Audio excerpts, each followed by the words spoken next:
Hi friends, welcome back to my channel. ఈ వీడియోలో టీఎస్పీఎస్సికి సంబంధించి గ్రూప్ 4కి ఏ విధంగా అప్లై చేసుకోవాలో క్లియర్గా తెలుసుకుందాం. ఆల్రెడీ 30 డిసెంబర్ 2022 నుంచి అప్లై డేట్ అని ఇచ్చాడు. సో రాత్రి లింక్ కూడా పెట్టాడు. సో దాన్ని ఏ విధంగా అప్లై చేసుకోవాలో చూడండి. ఫస్ట్ గూగుల్ బ్రౌజర్లో ఫస్ట్ మీరు టీఎస్పీఎస్సి అని చెప్పేసి టైప్ చేయండి. సో టైప్ చేసి సెర్చ్ చేయగానే మనకు ఈ విధంగా వస్తుంది చూడండి. ఫస్ట్ టీఎస్పీఎస్సి సైట్ ఫస్ట్ స్టార్టింగ్లోనే చూపిస్తుంది. సో దానిపైన మళ్ళీ క్లిక్ చేయండి. ఓకేనా. సో దానిపైన క్లిక్ చేస్తే మనకి ఈ విధంగా వస్తుంది చూడండి ఫ్రెండ్స్. ఇప్పటివరకు కనుక మీరు నా ఛానల్ సబ్స్క్రైబ్ చేయకపోయి ఉంటే సబ్స్క్రైబ్ చేయండి, లైక్ చేయండి, షేర్ చేయండి ఫ్రెండ్స్. సో ఈ విధంగా వస్తుంది. సో ఫస్ట్ మనకు లింక్ ఇచ్చాడు చూడండి, పింక్ కలర్లో అప్లికేషన్ ఫర్ గ్రూప్ 4 సర్వీసెస్ అని చెప్పేసి ఇక్కడ ఇచ్చాడు. సో దీన్ని క్లిక్ చేస్తే మనం అప్లై చేసుకోవచ్చు.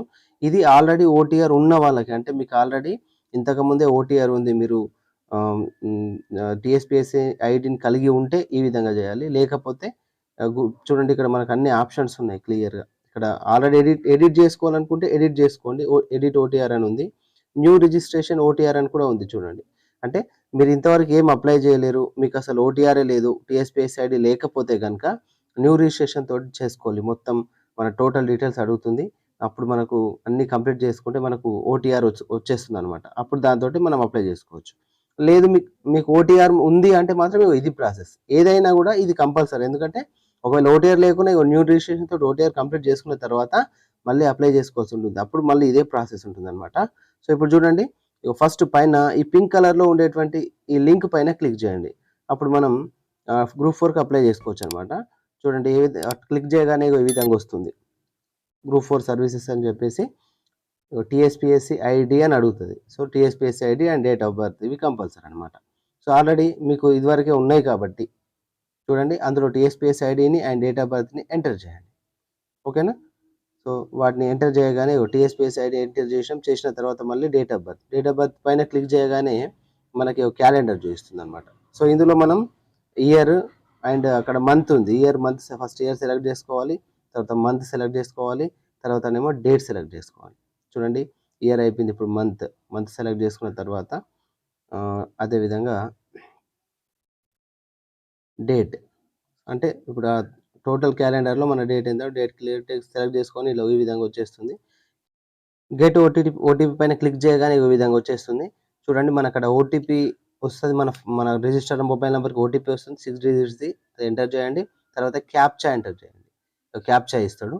క్యాప్చా అండ్ ఓటీపీ రెండింటిని ఎంటర్ చేయాలి ఫస్ట్. సో ఫస్ట్ మీ ఫోన్కి వచ్చినటువంటి ఓటీపీని ఎంటర్ చేసిన తర్వాత క్యాప్చా ఎంటర్ చేసిన తర్వాత చూడండి, నెక్స్ట్ ఇక్కడ వెరిఫై ఓటీపీ అని ఉంటుంది, దానిపైన క్లిక్ చేయండి. చేయగానే మనకు ఈ విధంగా ఓపెన్ అయిపోతుంది మొత్తం. ఒకవేళ నోటిఫికేషన్ చదవాలనుకుంటే నోటిఫికేషన్ పైన కూడా మనం క్లిక్ చేసుకోవచ్చు. అంటే టోటల్ పూర్తి ఇన్ఫర్మేషన్ అందులో ఉంటుంది.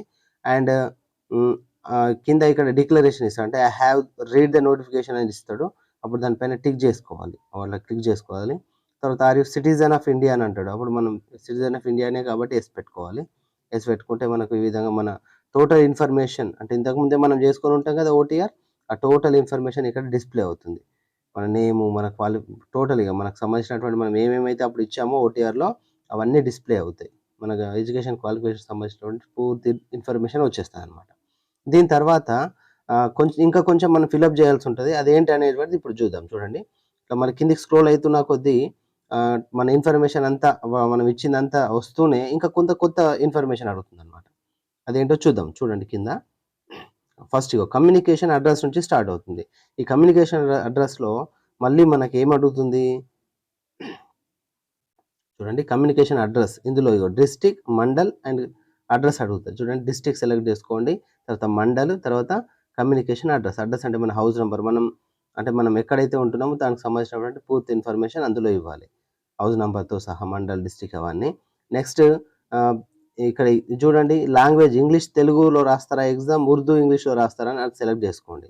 తర్వాత క్వాలిఫికేషన్లో మొత్తం డిస్ప్లే చేస్తుంది. డిగ్రీకి సంబంధించినటువంటి పూర్తి క్వాలిఫికేషన్స్ ఉన్నాయి. అందులో మీది ఏది, బీఎస్సీ, ఎంపీసా, బీజెడ్సా, ఏముంది, ఇవన్నీ చాలా ఉన్నాయి. అందులో చూసుకోండి, మీకు ఎలిజిబిలిటీ ఉందా లేదా కూడా ఇందులో తెలిసిపోతుంది అనమాట. సో వాళ్ళందరూ ఇక్కడ డిస్ప్లే అవుతున్నటువంటి వాళ్ళందరూ ఎలిజిబులే, వాళ్ళు అప్లై చేసుకోవచ్చు. తర్వాత అది క్లిక్ చేసుకున్న తర్వాత ఇక్కడ చూడండి, do you passes bachelor degree in commerce అంటున్నాడు. పోస్ట్ 3 కోసం కామర్స్ ఉంటేనే ఎలిజిబుల్ అనమాట. కామర్స్ చేస్తే ఎస్ పెట్టండి, లేకపోతే నో పెట్టండి. తర్వాత డూ యూ గ్రాడ్యుయేట్ ఇన్ 50% అండి. 50% మార్క్స్ ఉన్నాయా డిగ్రీలో ఉంటే యెస్ పెట్టండి. లేదంటే నో పెట్టండి. యెస్ పెడితే మనకు పర్సెంటేజ్ అడుగుతది. మళ్ళీ పర్సెంటేజ్ కూడా కొట్టాల్సుంటదనమాట. తర్వాత బీకామ్ కంప్యూటర్స్ ఉందా అని అడుగుతుండు. 61 బి కోసం. సో, ఈ బీకామ్ కంప్యూటర్ ఉన్న వాళ్ళు యెస్ పెట్టండి. లేకపోతే నో పెట్టండి. అట్లా. సో, అన్ని డీటెయిల్‌గా అడుగుతాయి. అందులో యెస్సా, నోనా అని మనం పెట్టుకోవాలి. తర్వాత do you possess the physical requirement as specified in notification 19/2022 అని ఇచ్చాడు. అంటే ఒకవేళ పోలీస్ జాబ్‌కి సంబంధించినటువంటి దాంటికి కూడా ఏమన్నా ఉంటే వాటికి ఏంటి ఫిజికల్ రిక్వైర్మెంట్స్ కావాలి. అప్పుడు దానికి మీరు ఎలిజిబుల్ అయితే యెస్ పెట్టండి. లేకపోతే అంటే ఫిజికల్లీ మీరు కరెక్ట్ ఉంటే దానికి యెస్ పెట్టండి. లేకపోతే నో పెట్టండి అనమాట. నెక్స్ట్ ఎడ్యుకేషన్ క్వాలిఫికేషన్స్‌కొచ్చేసి ఇది బీఎస్సీకి సంబంధించిన డీటెయిల్స్ కొట్టాలి. అంటే డిగ్రీకి సంబంధించినయి. Degree hall ticket number, date of pass memo పైన ఉంటుంది. చూసి కొట్టండి. Name of the education institute ఏంటి మీ కాలేజ్ పేరేంటి అని పెట్టిన తర్వాత యూనివర్సిటీలో ఇవన్నీ వస్తాయి. మీరు సెలెక్ట్ చేసుకోండి. తర్వాత డిస్ట్రిక్ట్ ఏ డిస్ట్రిక్ట్‌లో ఉంది మీ కాలేజ్ అది పెట్టండి. ఓకేనా? తర్వాత ఆహ్, ఇక అదర్ డీటెయిల్స్ అని ఉంది. చూడండి ఎడ్యుకేషన్ క్వాలిఫికేషన్స్ అయిపోయిన తర్వాత అదర్ డీటెయిల్స్ ఉంటుంది. అదే అదర్ డీటెయిల్స్‌లో మళ్ళీ 2 విషయాలుంటాయి చూడండి. Do you have community certificate అంటే క్యాస్ట్ సర్టిఫికేట్ ఉంటే యెస్ పెట్టండి. లేదంటే నో పెట్టండి. యెస్ పెడితే మాత్రం చూస్ ఫైల్ అంటే అప్‌లోడ్ అడుగుతుంది ఫైల్. నో పెడితే అవసరం లేదనమాట. తర్వాత ఈ నాన్ క్రిమీ లేయర్ సర్టిఫికేట్ కూడా ఇప్పుడు ఉందా? లేదా? సో, ఉంటే యెస్ పెట్టండి. లేదంటే ఏది పెట్టినా నో ప్రాబ్లమ్. అంటే ఉంటే అప్‌లోడ్ చేయండి. లేకపోతే అప్‌లోడ్ చేయకున్నా కూడా మళ్ళీ మనం సర్టిఫికేట్ వెరిఫికేషన్‌లో ఇచ్చుకోవచ్చు. ఇప్పుడే కావాలని ఏం లేదు. ఉంటే మాత్రం అప్‌లోడ్ చేసి పెట్టుకోండి. సో, ఇక్కడ ఇవి 2 ఏమైనా క్రిమినల్ కేసెస్‌లో గాని డిసిప్లినరీ కేసెస్‌లో గాని మీరు ఇన్వాల్వ్ అయ్యిండ్రా అంటే యెస్ పెట్టండి. లేదు మా మీద ఎటువంటి కేసులు లేవంటే నో పెట్టుకోండి. ఓకేనా? సో, తర్వాత ఈ సెంటర్స్ వచ్చేసి మనకు 33 డిస్ట్రిక్ట్స్ ఇచ్చాడు. ఇందులో క్లియర్‌గా మనం ఒకటి సెలెక్ట్ చేసుకోవాలి. అంటే మనకు మన డిస్ట్రిక్ట్ ఫస్ట్, తర్వాత మనకు దగ్గరున్నాయి. ఇట్లా మొత్తం 12 ప్రయారిటీస్ ఇచ్చాడు. ఈ 12 ప్రిఫరెన్సెస్ సెంటర్‌లలో 12 సెలెక్ట్ చేసుకొని పెట్టుకోండి. దాని తర్వాత డిక్లరేషన్ పైన టిక్ చేసి ప్రివ్యూ పైన క్లిక్ చేయాలి. అప్పుడు మనం ఎంటర్ చేసినటువంటి పూర్తి ఇన్ఫర్మేషన్ వస్తది. చూడండి నేను ఇప్పుడు ఎంటర్ చేసి చూపిస్తాను. టోటల్ ఇగో చూడండి మనకొచ్చినటువంటి దాంట్లో మనం అన్నీ ఎంటర్ చేసుకున్న తర్వాత ఏ విధంగా అప్లై చేయాలో ఇప్పుడు చేసి చూపెడతాను చూడండి ఒకసారి. కన్‌ఫ్యూజ్ కావద్దు. తప్పు ఇన్ఫర్మేషన్ ఇవ్వకండి. క్లియర్‌గా కరెక్ట్‌గా చేసుకోండి. ఓకేనా? లేకపోతే మళ్ళీ మీకు ఇబ్బందవుతుంది. ఇప్పటివరకు గనుక మీరు ఛానెల్ సబ్స్క్రైబ్ చేసుకోవడం మర్చిపోకండి ఫ్రెండ్స్. ఎందుకంటే మీకు ఖచ్చితంగా ఇన్ఫర్మేషన్ ఇది ఇస్తూ ఉంటాను. నోటిఫికేషన్‌కి సంబంధించి గానీ, మ్యాథ్స్‌కి సంబంధించి గానీ ఎప్పటిదప్పుడు ఇన్ఫర్మేషన్ ఇస్తూ ఉంటాను. ఓకేనా ఫ్రెండ్స్? చూడండి ఇక్కడ ఇగో మనం ఇప్పుడు అన్నీ టైప్ చేసి ఇప్పటిదాకా నేను ఎక్స్‌ప్లెయిన్ చేసినటువంటి అన్నీ కూడా నేను ఎంటర్ చేస్తూ పోయినా. అలా అన్నీ ఎంటర్ చేశాను. మీకు మళ్ళీ లెంతీ అవుతుంది ఈ వీడియో అని చెప్పేసి ముందుకు ముందు అన్నీ ఎంటర్ చేసి మీకు చూపిస్తున్నాను చూడండి. అన్నీ ఇగో ఈ విధంగా పెట్టుకోండి. మీకు కావాల్సినటువంటి ఇన్ఫర్మేషన్ ఏంటి? మీది ఏముంది? అంటే అక్కడ మీరు ఎలిజిబుల్ ఉన్నారా? లేరా? అనేటువంటివన్నీ కూడా మెన్షన్ చేస్తూ పెట్టండి. తర్వాత education qualifications hall ticket number, date of date of pass year, name of the education అవన్నీ కూడా ఉన్నాయి ఇందులో. మళ్ళీ అప్‌లోడ్ చేసినప్పుడు ఇప్పుడు క్యాస్ట్ సర్టిఫికేట్ ఉంది కాబట్టి నేను అప్‌లోడ్ చేశాను. నాన్ క్రిమినల్ లేయర్ లేదు కాబట్టి నో పెట్టాను. ఉంటే అది కూడా అప్‌లోడ్ చేసుకోవచ్చనమాట. అట్లా చూసుకోండి. దీని తర్వాత ఎగ్జామ్ ఇగో చూడండి ఇక్కడ క్రిమినల్ కేసెస్, డిసిప్లినరీ కేసెస్‌లో ఉన్నారా అంటే లేను కాబట్టి నో అని పెట్టేసాను. తర్వాత ఎగ్జామ్ సెంటర్స్ ఇట్లా ఇట్లా ఇచ్చాను. నిర్మల్, నిజామాబాద్, ఆదిలాబాద్, కామారెడ్డి, జగిత్యాల్, ఖమ్ కరీంనగర్, హైదరాబాద్ ఇట్లా మొత్తం క్లియర్‌గా ఇచ్చుకున్నాను చూసుకోండి. తర్వాత డిక్లరేషన్ పైన క్లిక్ చేసి టిక్ చేసి ప్రివ్యూ పైన క్లిక్ చేశాను. ప్రివ్యూ పైన క్లిక్ చేయగానే మనకు టోటల్ మన ఇన్ఫర్మేషన్ మొత్తం మనం ఇప్పుడు ఇచ్చిందంతా డిస్‌ప్లే అవుతుంది. ఇప్పుడు కరెక్ట్‌గా చూసుకోండి. ఏదన్నా రాంగ్ ఉంటే ఇప్పుడే మళ్ళీ బ్యాకెళ్ళి మీరు సెట్ చేసుకోండి. ఎప్పుడు కూడా రాంగ్ ఇన్ఫర్మేషన్ ఇవ్వకండి. మళ్ళీ ఎడిట్ ఆప్షన్ ఇస్తారా? ఇవ్వరా? అని మళ్ళీ పరేషాన్‌లో కావాల్సినటువంటి పరిస్థితి ఏర్పడుతది. సో, ఇప్పుడు చూడండి ఇక్కడ 280 చూపెడుతుంది. సేవ్ అండ్ పే అండి. అందరికి 280 చూయించదు.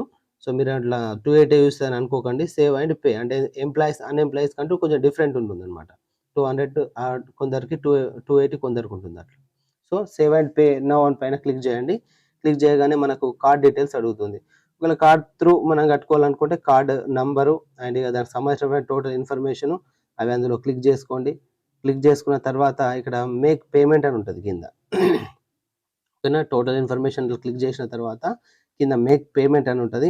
ఆ మేక్ పేమెంట్ పైన క్లిక్ చేయండి. సో, మేక్ పేమెంట్ పైన క్లిక్ చేయగానే మనకు చూడండి ఏ విధంగా వస్తుంది అంటే కొంచెం లోడ్ అయిపోయిన తర్వాత ఈ విధంగా మళ్ళీ మనకు ఓటీపీ అడుగుతుంది. మనకు తెలుసు ఆల్రెడీ మన రిజిస్టర్డ్ మొబైల్ నంబర్‌కి ఓటీపీ వస్తది.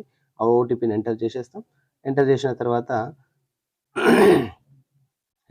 తర్వాత మనకు చూడండి ఇక్కడ సబ్మిట్ అని ఉంటది. సబ్మిట్ పైన క్లిక్ చేయండి. సబ్మిట్ పైన క్లిక్ చేయగానే మనకేమైపోతుంది, పేమెంట్ కంప్లీట్ అవుతుంది. అంటే సక్సెస్‌ఫుల్ అవుతుంది. ఇగో ఈ విధంగా వస్తుంది. Payment is successful and application submitted successfully for the notification number 19/2022. చూడండి ఈ విధంగా మన డీటెయిల్స్ తోటి అప్లై అయిపోయింది. అప్లై అయిపోయిన తర్వాత కింద మళ్ళీ మనకి ఏమడుగుతుంది, click here to download PDF logout అని అడుగుతుంది. సో మనం పీడీఎఫ్ డౌన్లోడ్ చేసుకోవాలి కాబట్టి దానిపైన క్లిక్ చేయండి. డౌన్లోడ్ అయిపోతుంది. డౌన్లోడ్ అయిపోయిన తర్వాత ఇగో ఈ విధంగా మనం ఓపెన్ చేసుకొని చూసుకోవచ్చు. ఇది దీంతోటి పూర్తిగా అంటే మనకు అప్లై చేయడం అనేటువంటిది కంప్లీట్ అయిపోయినట్టు. ఓకేనా ఫ్రెండ్స్, ఇందులో మనకు ఉన్నటువంటి ఇన్ఫర్మేషన్ ఇది.